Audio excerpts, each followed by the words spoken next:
So, good evening, friends. Today we shall continue our discussion that we stopped last time talking about German art, politics, and how in Nazi Germany the artists were now under pressure to follow certain norms that the state were telling them to follow.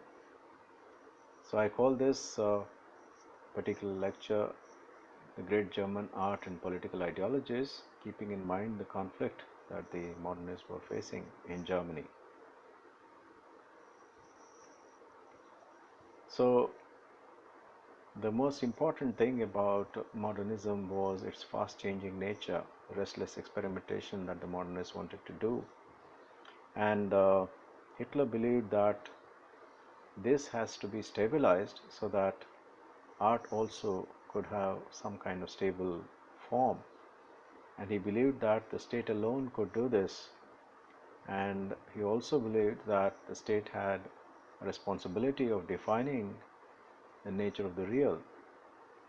It was almost a kind of prescription that was being given to the artists to follow, suggesting that they should follow those ideals which are actually propagated by the state. And he believed also that this could be achieved by demanding a kind of nationalistically and racially defined realism.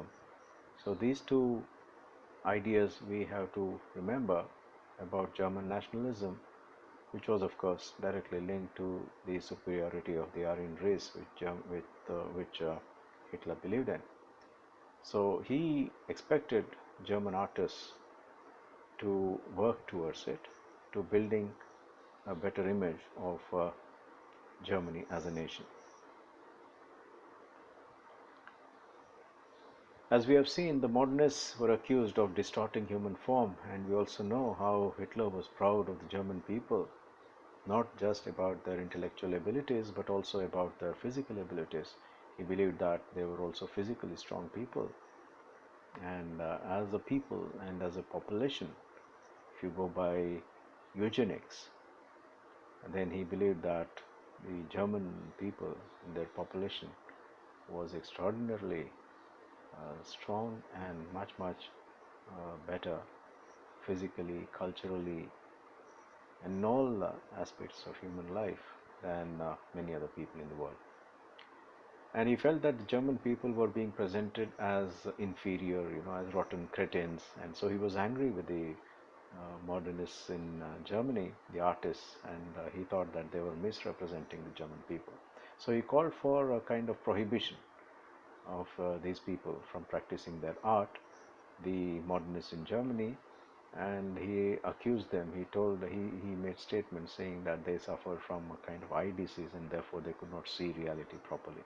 So these kind of accusations were made, and he wanted to in fact put a kind of a ban on these artists, and also if possible remove them from the cultural production of in Germany. So he launched a kind of unrelenting war of purification against such artists. Uh, so it was a kind of all-out effort to rubbish them as artists who were producing degenerate art. So as a kind of countervailing for the earlier art exhibition of the modernists, which actually represented the decadent art of the high modernists, Hitler proposed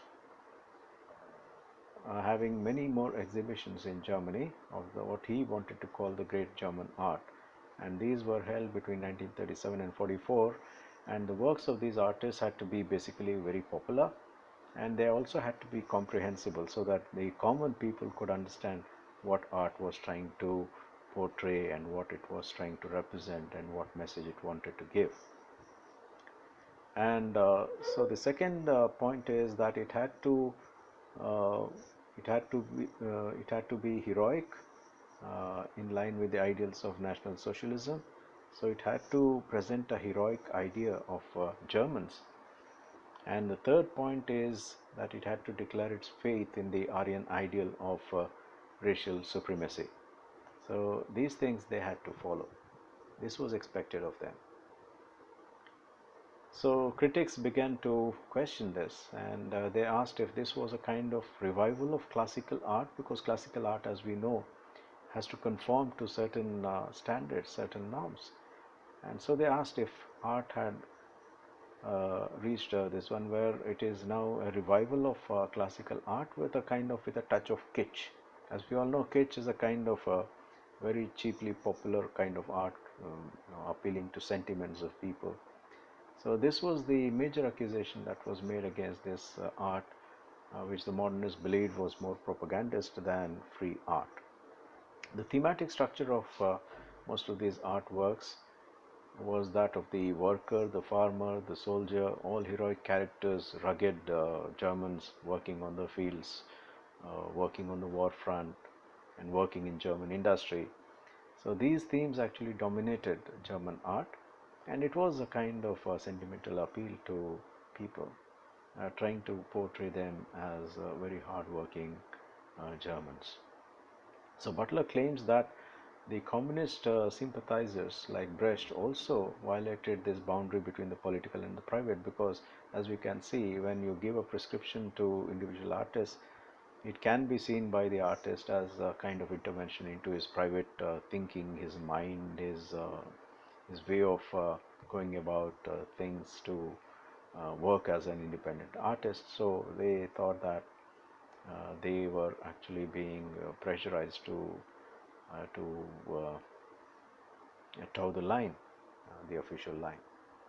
And Butler is trying to say that even Brecht, being a communist, he also violated this boundary between the private and the public. This is a very important question we have to ponder on, because is there a division between the political and the private? This is my question, because the private also can be very political.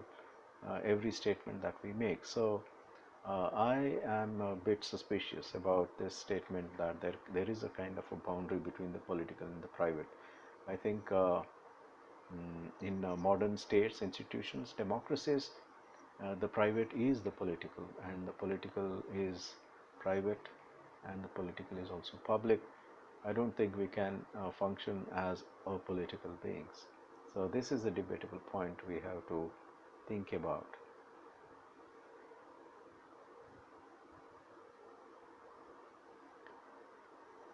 So Butler argues that the fascist parties used very boring, stereotypical photographic techniques in their art, because the pressure on them was to represent reality, and photography, as we know, can represent reality almost like a mirror image.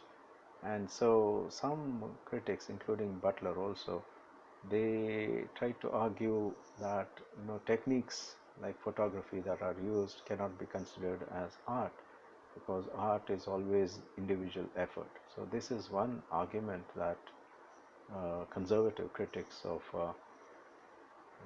such art often felt that way.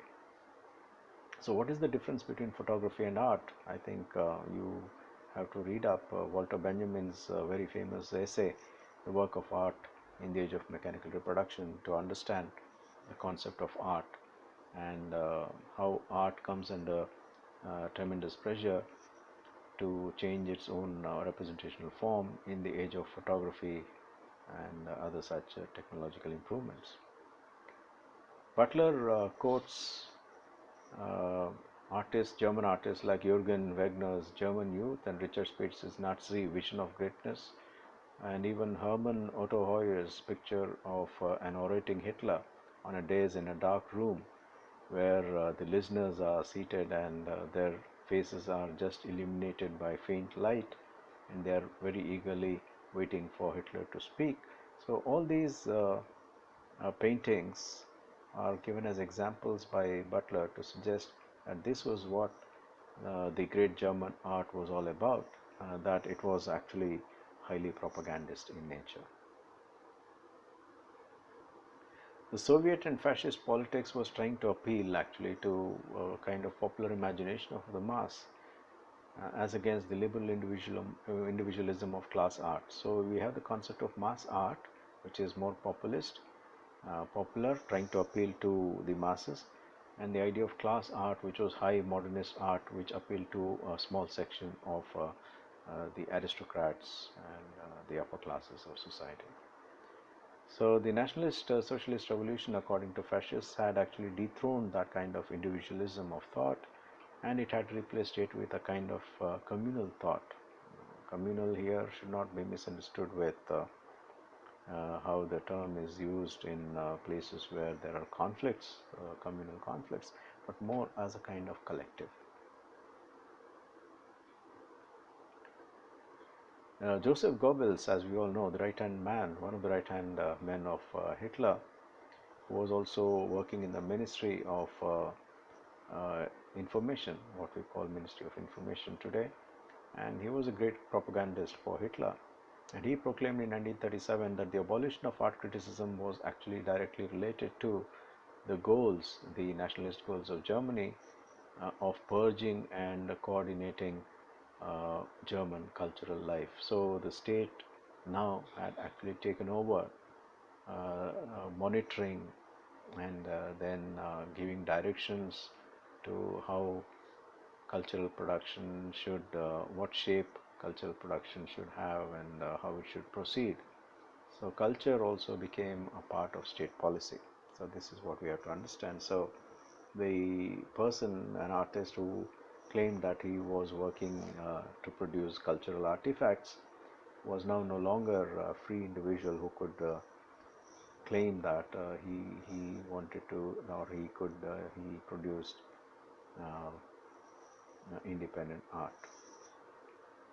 So now it had become the task of the artist in Germany to reflect faithfully the new reality. The new reality here, quite sardonically or ironically, Butler is trying to suggest that the new reality was that whatever the state told you as the official reality, that was supposed to be the new reality. So Butler argues that the modernist artist was that modernist art was actually liberating, but I feel that Butler struggles to explain the contradictions within modernism, the strains that were pulling on opposite sides. So I think we need to look at that, the contradiction of modernism. On the one hand, the modernists were conservative because they thought that they were losing out on certain ideals that they had in mind before modernism came with such a shock. And on the other hand, you had people who were celebrating the idea of change. So the problem was with the idea of progress, which we should remember, because the idea of progress can be highly problematic. Marxists viewed it more as kind of scientific and historical progress. As we know, the idea of a kind of scientific way of understanding progress of human societies. So they tried to understand progress as progress towards emancipation of the masses, the liberation of the working classes and so on.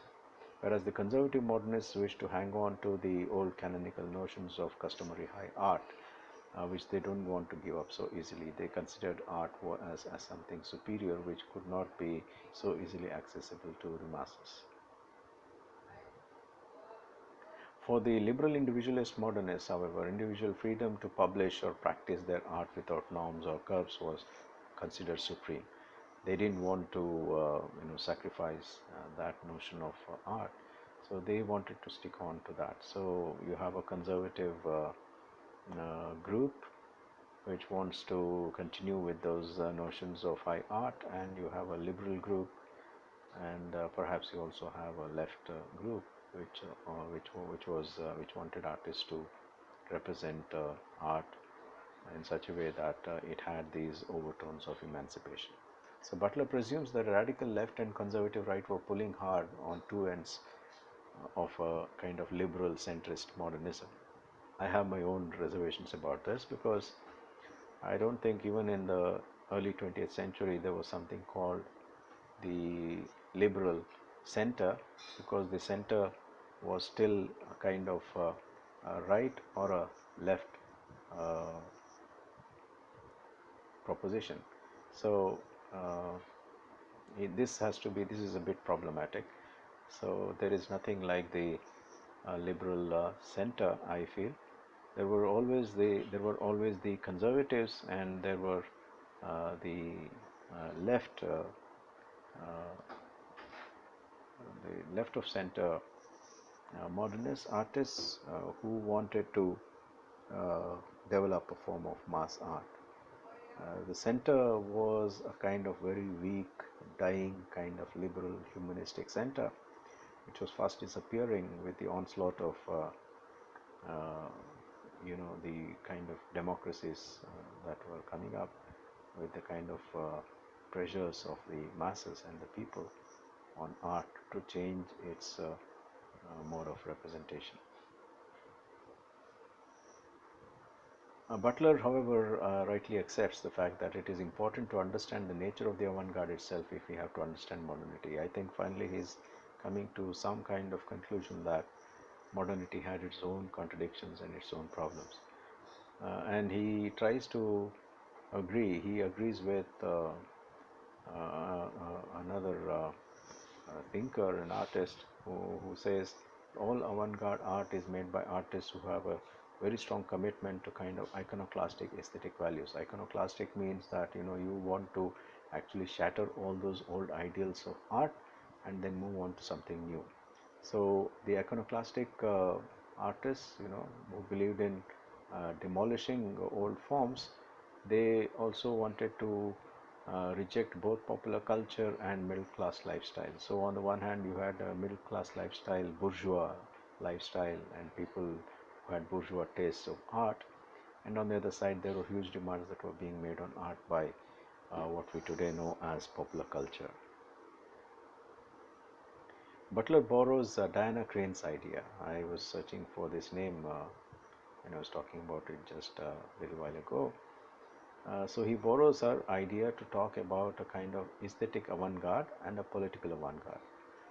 The first, that is the aesthetic avant-garde, uses uh, the aesthetic avant-garde uh, tries to redefine aesthetic conventions using new artistic tools and techniques.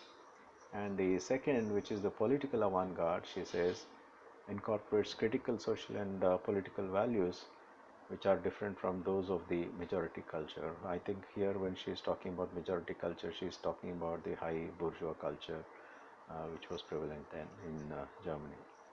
So these were the pulls that were operating on modernism. So on the one hand, the modernists were under pressure to continuously search for something new, and therefore they had to redefine aesthetic conventions using new artistic tools. They had to find new ways of representation.